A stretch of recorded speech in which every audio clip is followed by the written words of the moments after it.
on to some of the fun specifics. So, as we mentioned earlier, content security policy. It's really hard to adopt. So, what is a solution that we have for that?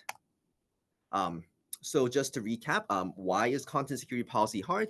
It's really hard because at its core, as many of us know here, it's more of a meta feature than a feature itself. It has a lot of switches, lots of bells and whistles to yeah to really constrain the loading of any resource on the page, right? And the important thing to point out there is that many of these do provide security benefits, but not all of them are specifically for defending against cross-site scripting. And I think that message is not always presented very clearly, right? Like because content security policy can do so many things and defend against a couple very disjoint problems in the web security space.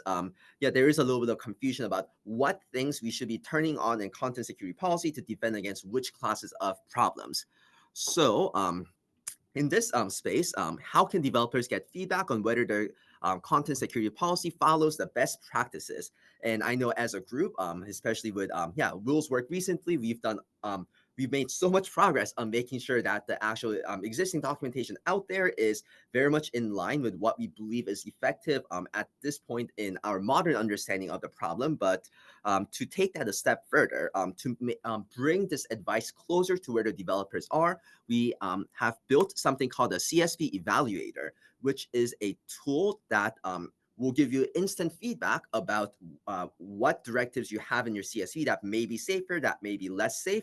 We offer it as both like a standalone like website where you can copy paste your CSV into, or a Chrome extension, so that as you're browsing, if you're curious of what content security policy is running on a particular page, you can open up that panel and it'll give you a bit more interactive exploration about what each directive does and why that may or may not be suggested for the use case. So it's the idea that we're really trying to bring the ideas in our documentation to life, a bit closer to the developers, a bit closer to their workflow, to close the feedback loop and make that a little tighter. And really giving more mediums and avenues for folks to get actionable advice on, should I turn on this particular directive?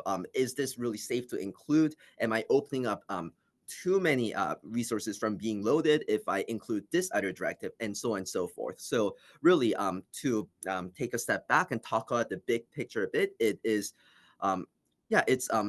tooling with a focus on improving the usability and really bringing the stuff that we recommend in our documentation to life in a very visual and interactive manner.